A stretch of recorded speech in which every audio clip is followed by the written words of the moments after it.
Imagine an island where outsiders are never welcome.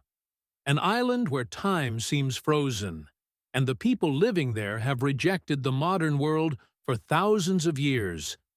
This is North Sentinel Island, home to the most isolated tribe on Earth. North Sentinel Island lies in the Bay of Bengal, part of India's Andaman Islands. Surrounded by dense forest and coral reefs, it remains one of the least explored places on Earth. The Sentinelese are believed to have lived here for over 60,000 years. They are hunter-gatherers, surviving on fishing, hunting wild pigs, and collecting fruits and honey.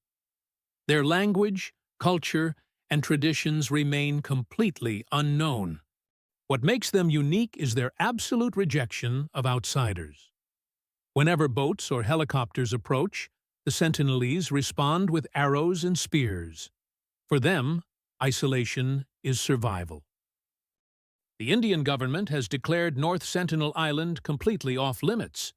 Entering the island or even coming within 5 nautical miles is illegal, meant to protect both the tribe and outsiders, since the Sentinelese have no immunity to modern diseases.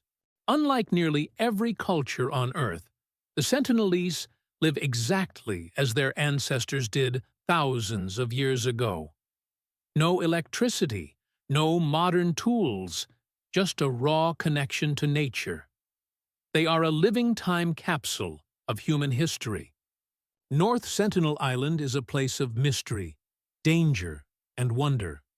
A reminder that not every corner of the world wants to be discovered. Would you dare to step foot on the world's most forbidden island? Let us know in the comments. Imagine living in a place where the sun completely disappears for over 2 months, and winter temperatures plunge so low, cars and even eyelashes freeze solid. Welcome to Barrow, Alaska, the northernmost town in the United States, where life is unlike anywhere else on Earth. Barrow, officially called Utqiagvik, lies at the very top of Alaska, above the Arctic Circle. With fewer than 5,000 residents, it's perched on the edge of the Arctic Ocean. This town is closer to the North Pole than it is to most U.S. cities. Barrow is famous for 2 extreme phenomena: the polar night and the midnight sun. Each winter, the sun sets in mid-November and doesn't rise again for 67 days. And in summer, it's the opposite. The sun never sets for 80 days straight, bathing the land in endless daylight. Temperatures in Barrow often plunge to -40 degrees Celsius in winter. Strong winds make it feel even colder, and blizzards can bury homes in snow within hours. Cars must be kept running to avoid freezing, and residents bundle up in layers just to step outside. Despite these harsh conditions, the Inupiat people have called Barrow home for centuries. Hunting whales, seals, and fish remains part of their tradition. Modern life exists here too: schools, shops, and even internet. But everything is shaped by the unforgiving Arctic environment. To outsiders, Barrow may seem unlivable. But for locals, it's home.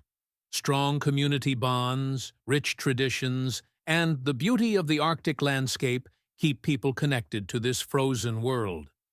Barrow is proof of human resilience in one of the harshest climates on Earth. So, could you survive in a place where the sun vanishes for months and the cold never forgives? Barrow, Alaska, stands as a reminder that life finds a way, even at the edge of the world.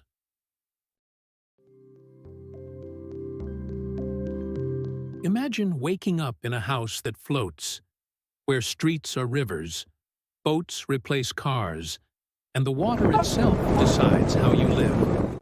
Welcome to the floating villages of Cambodia, one of the most extraordinary communities on Earth. The floating villages are found on Tonle Sap Lake, the largest freshwater lake in Southeast Asia. It's a place where water levels rise and fall dramatically with the seasons, sometimes swelling 5 times its normal size. Here, homes, schools, churches, and even markets float on wooden platforms or barrels. Boats are the only way to get around, turning the lake into a living city on water. Fishing is the lifeblood of the floating villages. Tonle Sap Lake is one of the most productive freshwater ecosystems in the world. Families catch fish daily, smoke or dry them, and sell them. Life here is not without struggles. Rising and falling water levels, storms, lack of clean water, and limited access to health care make survival tough. Yet the villagers remain resilient, adapting to the lake's rhythm. Despite challenges, the floating villages are alive with culture, tradition, and resilience. From Buddhist temples floating on the lake to vibrant festivals celebrated on boats, this community shows the incredible ways humans adapt to nature. The floating villages of Cambodia are more than homes on water. They are a powerful reminder that human ingenuity can turn even the most unpredictable environments into places of life, culture, and beauty. Would you live in a house that floats? Let us know. High above the ground, hidden deep in the jungles of Papua, people live in houses built in the treetops, sometimes 100 feet above the forest floor. This is the world of the Korowai tribe, one of the last communities on Earth still living in tree houses. The Korowai are an indigenous tribe from the southeastern jungles of Papua, Indonesia.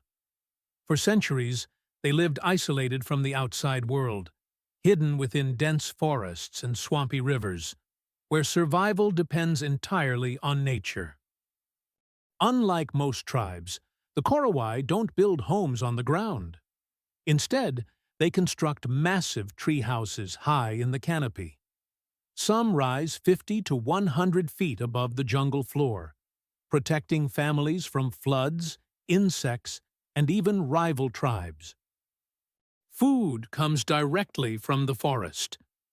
The Korowai hunt wild pigs, fish in the rivers, and gather sago palms, their staple food. Every hunt is shared among the tribe, and traditions are passed down through stories, dances, and rituals. The Korowai believe their jungle is alive with spirits, both good and bad. Rituals are performed to protect families, and shamans are called upon to heal the sick. Their way of life is deeply spiritual, rooted in respect for nature. In recent decades, contact with the outside world has changed the Korowai. Some now wear modern clothes or move into nearby villages, yet many still choose the old ways, building tree houses and living as their ancestors did for generations. The Korowai remind us of humanity's deep connection to nature and the many ways people adapt to survive. Would you dare to live 100 feet above the jungle floor in a treehouse? Let us know in the comments below.